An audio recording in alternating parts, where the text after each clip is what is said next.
વંદે માતરમ। આજે આપણે વ્યાકરણના ટોપિકની સમજૂતી મેળવીશું, સંજ્ઞા અને તેના પ્રકારો। હવે વ્યાકરણનો ટોપિક ચલાવીએ છીએ એટલે તમારે વિભાગ 2 કે જે આપણે વ્યાકરણ વિભાગ બનાવવાનું કહ્યું છે એમાં લખવાનું રહેશે। તો સંજ્ઞા અને તેના પ્રકારો અહીંયા છે એ આપણે સંજ્ઞાની વાત કરીએ તો પહેલા સંજ્ઞા વિશે સમજૂતી મેળવી લઈએ। તો સંજ્ઞા એટલે શું? અહીંયા મેં જે કંઈ પણ લખેલું છે એ તમારે તમારી પાકી બુકમાં વ્યવસ્થિત સારા અક્ષરે લખવાનું છે। તો સંજ્ઞા એટલે શું? તો આપણે દરેક વસ્તુ કે વ્યક્તિને ઓળખવા માટે તેને કોઈને કોઈ નામ આપ્યા છે। આપણે છે હવે કોઈ પણ વસ્તુ છે કે વ્યક્તિ છે, પદાર્થ છે વગેરેને ઓળખવા માટે કોઈને કોઈ નામ આપેલા છે। એ નામના કારણે આપણે એને સરળતાથી ઓળખી શકીએ છીએ, જાણી શકીએ છીએ। કોઈ શહેરનું નામ સુરત, હવે આપણે જે શહેરો છે એને અલગ અલગ નામ આપેલા છે, બધા શહેર એક નામના તો છે નહીં।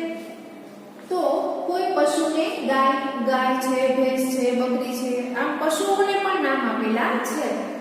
કોઈ પક્ષીને ચકલી, પક્ષીઓને પણ નામ આપેલા છે। કોઈ સ્ત્રીને લતા, બધી સ્ત્રીઓ કે પુરુષોના નામ એક હોતા નથી, બધાના નામ અલગ અલગ છે। તો કોઈ પુરુષને રાજેશ, એવી વિશેષ સંજ્ઞા આપવામાં આવી છે। વ્યાકરણની પરિભાષામાં એને સંજ્ઞા કહે છે। વ્યાકરણની પરિભાષામાં એને શું કહેવાય? એને સંજ્ઞા કહે છે। ફરીવાર આપણે દરેક વસ્તુ કે વ્યક્તિને ઓળખવા માટે તેને કોઈને કોઈ નામ આપ્યા છે, ઓળખવા માટે કે આપણે એને નામ આપેલા છે। એના કારણે કોઈ શહેરનું નામ સુરત, તો કોઈ પશુને ગાય, કોઈ પક્ષીને ચકલી, કોઈ સ્ત્રીને લતા, તો કોઈ પુરુષને રાજેશ, એવી વિશેષ સંજ્ઞા આપવામાં આવેલી છે કે આપી છે। વ્યાકરણની પરિભાષામાં એને સંજ્ઞા કહે છે। વ્યાકરણની પરિભાષામાં એને શું કહેવામાં આવે છે? એને સંજ્ઞા કહે છે। વ્યક્તિ, પ્રાણી, પક્ષી કે પદાર્થને સૂચવતા પદને સંજ્ઞા નામ કહે છે। યાદ રાખજો કે વ્યક્તિ હોય, પ્રાણી હોય, પક્ષી હોય કે પદાર્થ હોય ને સૂચવતા પદને શું કહેવાય? કે સંજ્ઞા નામ કહે છે। હવે એના પ્રકારોની વાત કરીએ તો પહેલો પ્રકાર આપણે જોઈએ છીએ જાતિવાચક સંજ્ઞા। આ હતી સંજ્ઞાની સમજૂતી। હવે એના પ્રકારોમાં આપણે પહેલો પ્રકાર જાતિવાચક સંજ્ઞા। જે સંજ્ઞા આખી જાતિને લાગુ પડે છે, જે સંજ્ઞા છે એ આખી જાતિને લાગુ પડતી હોય તેમજ તેમાંની દરેક વસ્તુ કે વ્યક્તિને લાગુ પડે છે, તેમાં રહેલી દરેક વસ્તુ કે દરેક વ્યક્તિને લાગુ પડે ત્યારે તેને જાતિવાચક સંજ્ઞા કહે છે। તેને શું કહેવાય છે? તેને જાતિવાચક સંજ્ઞા કહે છે। ફરીવાર વાંચું છું કે જાતિવાચક સંજ્ઞા એટલે શું? કે જે સંજ્ઞા આખી જાતિને લાગુ પડે છે, તેમાંની દરેક વસ્તુ કે વ્યક્તિને લાગુ પડે છે તેને જાતિવાચક સંજ્ઞા કહે છે। આ સંજ્ઞાઓ આખી જાતિને લાગુ પડે છે। જાતિવાચક સંજ્ઞા છે એમાં આખી જાતિને લાગુ પડે છે તેમજ તે જાતિની દરેક વસ્તુ કે વ્યક્તિને લાગુ પડે છે। હવે એમાં આપણે ઉદાહરણ જોઈએ તો ઝાડ છે, પર્વત છે, નદી છે, સરોવર છે, પશુ, પંખી, નગર, શાળા, છોકરો, છોકરી, સ્ત્રી, પુરુષ વગેરે। આ એક છે આપણે ઝાડ, તો જે આખો સમૂહ છે, જે આખી જાતિ છે એનું પર્વત, નદી, સરોવર, પશુ, પંખી, નગર, શાળા, છોકરો, છોકરી, સ્ત્રી, પુરુષ વગેરે। એના પછીના પ્રકારની સમજૂતી મેળવીએ।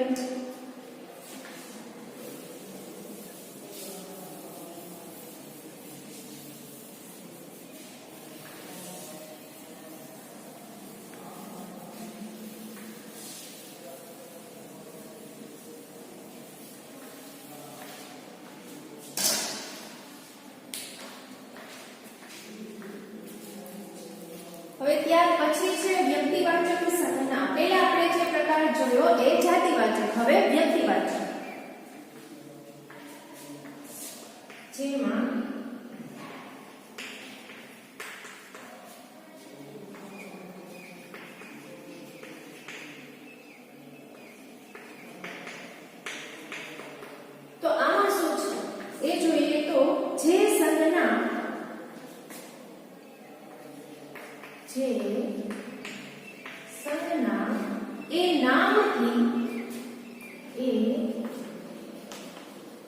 નામથી ઓળખાતી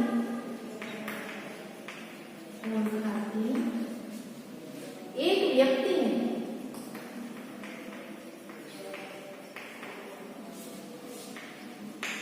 વ્યક્તિને જ લાગુ પડે છે.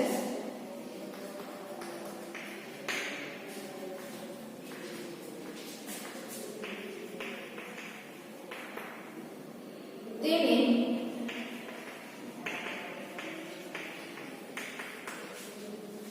વ્યક્તિવાચક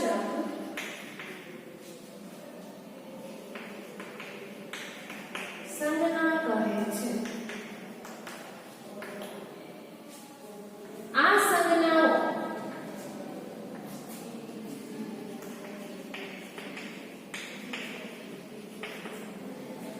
કોઈ ચોક્કસ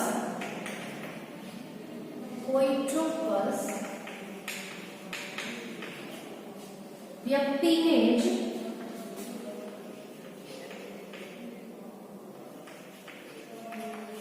એટલે કોઈ ચોક્કસ એક માટે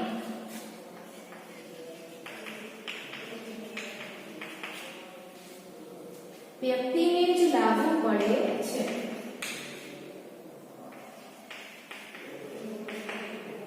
જેમાં આપણે ઉદાહરણ જોઈએ તો ગાંધીજી, ત્યાર પછી રાજેશ, ત્યાર પછી લક્ષ્મીબાઈ, ત્યાર પછી મીરા, કબીરવડ, હિમાલય,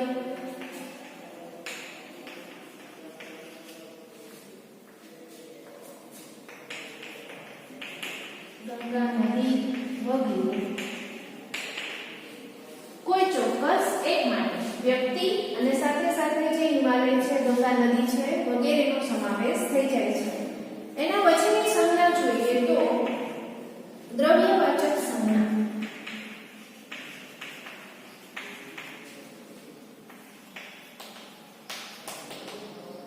જેમાં આ સંજ્ઞાઓ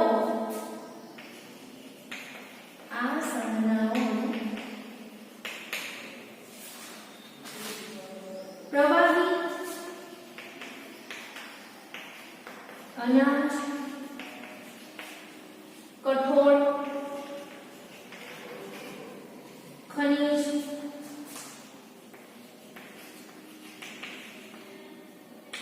વગેરે દ્રવ્યો માટે વપરાય છે.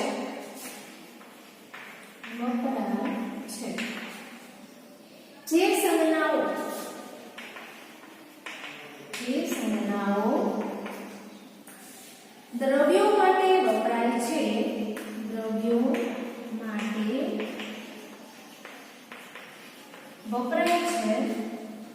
તે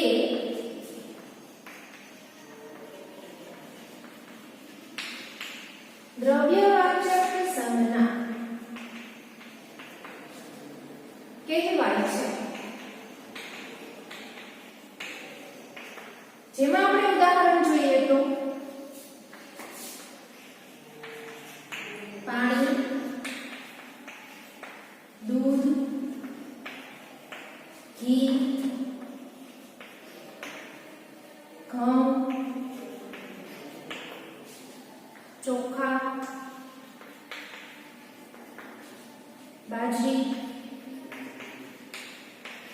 મગ, ચણા, તાંબુ, સોનું, ચાંદી વગેરે. ફરીવાર સમજી લઈએ. આપણે અહીંયા બે સંજ્ઞાઓના પ્રકાર છે એના વિશે લખેલું છે કે જેમાં પહેલું છે વ્યક્તિવાચક સંજ્ઞા અને ત્યાર પછી છે દ્રવ્યવાચક સંજ્ઞા. આ જે કાંઈ પણ અત્યારે લખાવું છું, સમજાવું છું, એ તમારે પણ તમારી બાકી બુકમાં વ્યવસ્થિત લખતું જવાનું છે. હવે વ્યક્તિવાચક સંજ્ઞા એટલે શું? કે જે સંજ્ઞા એ નામથી ઓળખાતી એક વ્યક્તિને જ લાગુ પડે છે તેને વ્યક્તિવાચક સંજ્ઞા કહે છે. ફરીવાર કે જે સંજ્ઞા એ નામથી ઓળખાતી એક વ્યક્તિને જ લાગુ પડે છે તેને વ્યક્તિવાચક સંજ્ઞા કહે છે. હવે આ જે સંજ્ઞા છે એ આ સંજ્ઞાઓ કોઈ ચોક્કસ વ્યક્તિને અથવા તો એક માટે જ લાગુ પડે છે. એમાં ઉદાહરણ જોઈએ તો ગાંધીજી, રાજેશ, લક્ષ્મીબાઈ, મીરા, કબીરગઢ, હિમાલય, ગંગા નદી વગેરે. અહીંયા આપણે વ્યક્તિ અને કોઈ એક માટે એટલે ગંગા નદી, હિમાલય, કબીરગઢ વગેરેનો જે સમાવેશ થાય આપણે જોઈએ છીએ. ત્યાર પછીની સંજ્ઞા છે દ્રવ્યવાચક સંજ્ઞા. હવે દ્રવ્યવાચક સંજ્ઞામાં આપણે જોઈએ તો આ સંજ્ઞામાં શું હોય છે કે આ સંજ્ઞાઓ આ જે સંજ્ઞા છે એ પ્રવાહી, અનાજ, કઠોળ, ખનિજ વગેરે દ્રવ્યો માટે વપરાય છે. શેના માટે વપરાય છે તો પ્રવાહી માટે, અનાજ માટે, કઠોળ માટે, ખનિજ માટે વગેરે માટે વપરાય છે. જે સંજ્ઞાઓ દ્રવ્યો માટે વપરાય છે, જે દ્રવ્ય માટે વપરાતું હોય તે દ્રવ્યવાચક સંજ્ઞા કહેવાય છે. તેને શું કહેવાય? દ્રવ્યવાચક સંજ્ઞા. એમાં આપણે ઉદાહરણ જોઈએ તો પાણી, દૂધ, ઘી, ઘઉં, ચોખા, બાજરી, મગ, ચણા, તાંબુ, સોનું, ચાંદી વગેરે. આ બધું શું છે? આ દ્રવ્યવાચક સંજ્ઞાઓ છે. હવે એના પછી જોઈએ તો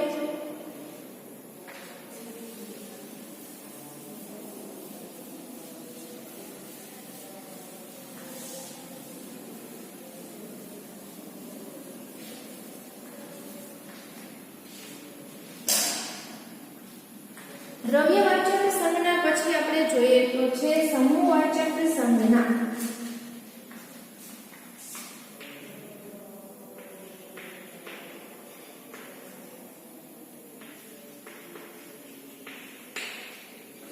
તો એમાં શું હોય છે?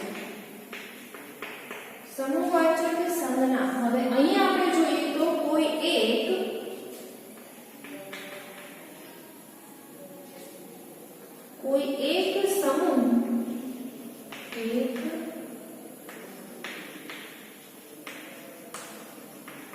સમૂહ માટે વપરાતી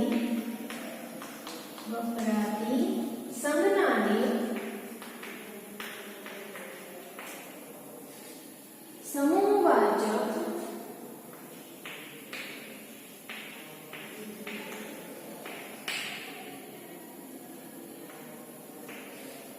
સંજ્ઞા કહેવામાં આવે છે. આ સંજ્ઞાઓ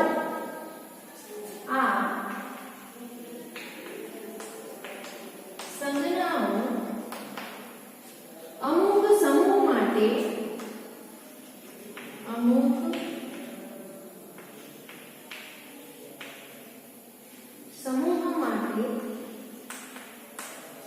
વપરાય છે.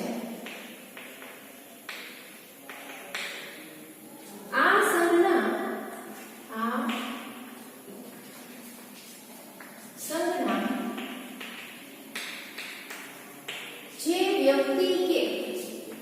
જે વ્યક્તિ કે વસ્તુનો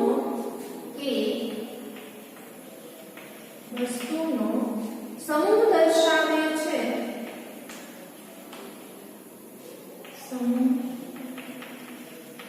દર્શાવે છે, તેમાંની કોઈ એક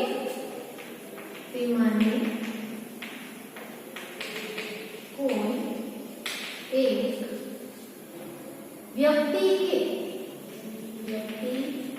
કે પદાર્થને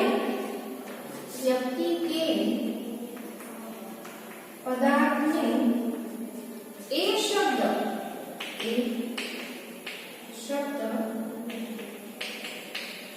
લાગુ પડતો નથી.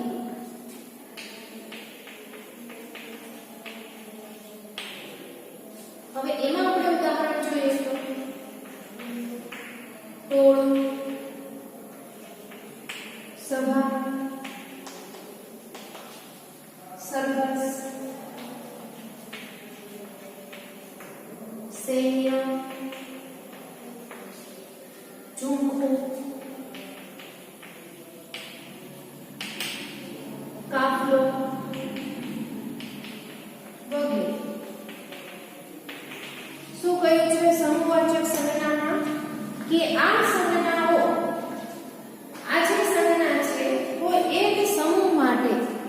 કોઈ એક સમૂહ માટે વપરાતી સંજ્ઞાને સમૂહવાચક સંજ્ઞા કહેવામાં આવે છે.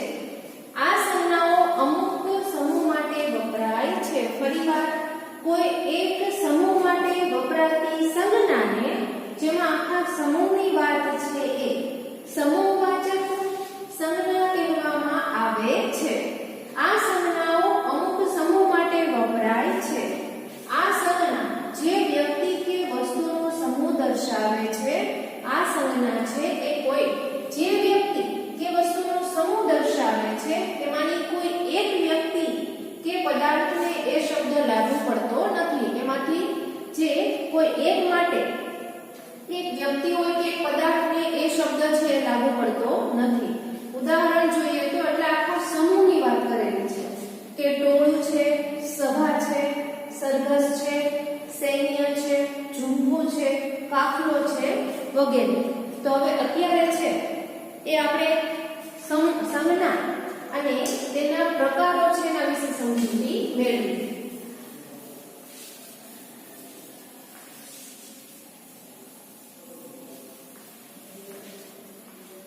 હવે આપણે આગળ જોઈએ તો એના પછી છે ભાવવાચક સંજ્ઞા.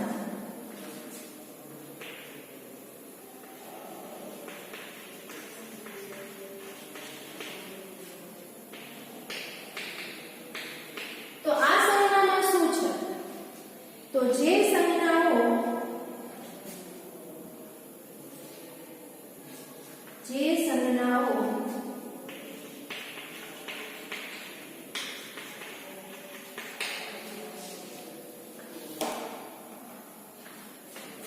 વિવિધ ભાવ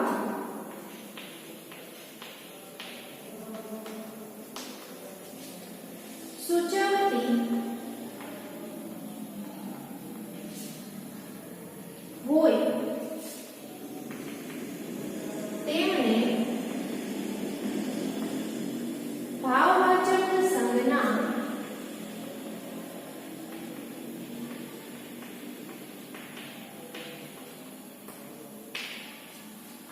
કહેવામાં આવે છે.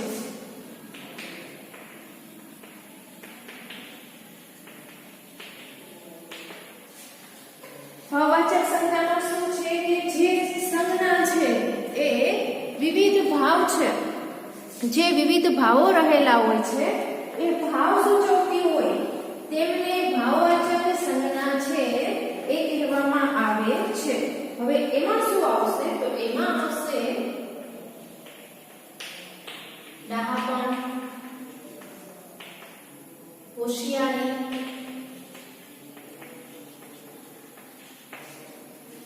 ખટાશ, કડવાશ, ઊંઘ, પ્રેમ, સુખ, દુઃખ, ગરમી, ઠંડી વગેરે. ભાવવાચક સંજ્ઞામાં કે જે સંજ્ઞાઓ વિવિધ જે ભાવો રહેલા છે, વિવિધ જે ભાવ છે એ સૂચવતી હોય તેમને શું કહેવાય? તો તેને છે એ ભાવવાચક સંજ્ઞા કહેવામાં આવે છે.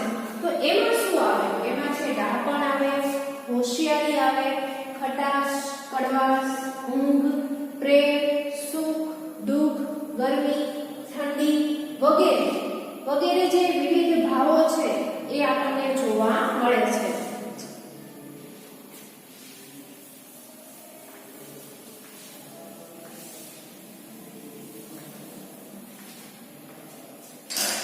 હવે ત્યાર પછી છે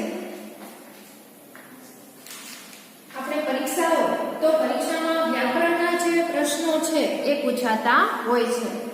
તો પ્રશ્ન કઈ રીતે પૂછાય કે નીચે આપેલા જે વાક્યો છે એ વાક્યોમાંથી સંજ્ઞા ઓળખીને બતાવો, અથવા તો જે નીચે આપેલા વાક્યો છે એમાં રેખાંકિત શબ્દોના સંજ્ઞાના જે પ્રકાર છે એ જણાવો.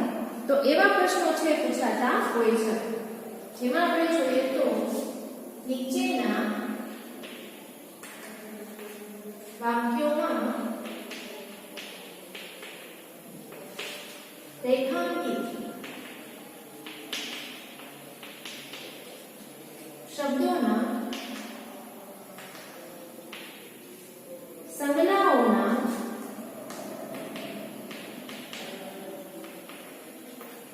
પ્રકાર લખો.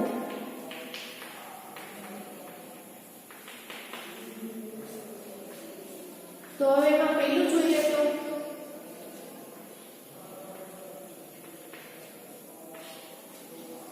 અમૃત જાણી મીરા પી ગયા. હવે અહીંયા છે આપણે સૂચના લખેલી છે કે નીચેના વાક્યોમાં રેખાંકિત શબ્દોના સંજ્ઞાઓના પ્રકાર લખો. પહેલું વાક્ય છે અમૃત જાણી મીરા પી ગયા. અમૃત નીચે લીટી કરેલી છે. તો અમૃત છે એ આપણે જે પ્રકાર જોયા એમાંથી જોવાનું કે શેમાં આવશે. તો અમૃત છે શેમાં આવે? દ્રવ્યવાચક સંજ્ઞા.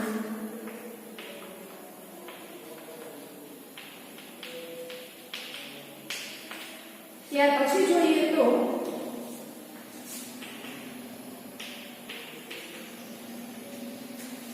સાધુ સંગાથે સ્નેહ ઘણો. તો હવે અહીંયા છે બીજું વાક્ય આપેલું છે કે સાધુ સંગાથે સ્નેહ ઘણો. સ્નેહ આપણે છેલ્લે સંજ્ઞા જોઈ ભાવવાચક સંજ્ઞા, જેમાં પ્રેમ છે, હોશિયારી છે, ડહાપણ છે, વિવિધ ભાવો છે રહેલા. અહીંયા શું આવશે? ભાવવાચક સંજ્ઞા.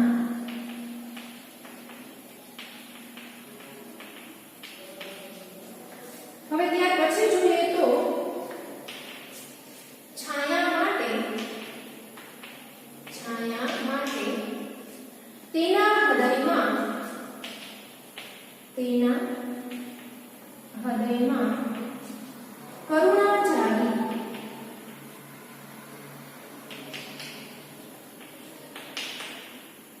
હવે અહીંયા જે ત્રીજું વાક્ય આપેલું છે કે છાયા માટે તેના હૃદયમાં કરુણા જાગી.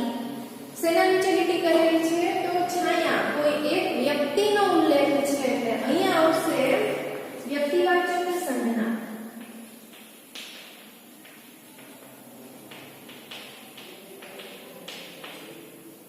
હવે ત્યાર પછી છે એ જ તેના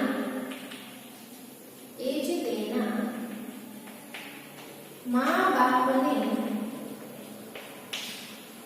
સ્થાને હતા.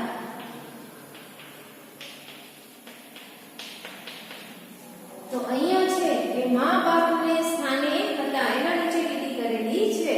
તો આનો જવાબ છે એ તમારે લખવાનો રહેશે કે આપણે જે સંજ્ઞા છે સમજાવી, સંજ્ઞાની સમજૂતી અને તેના પ્રકારો વિશે સમજૂતી મેળવી. તો આજનો હોમવર્ક એ રહેશે કે બધું વ્યવસ્થિત બાકી બુકમાં લખવા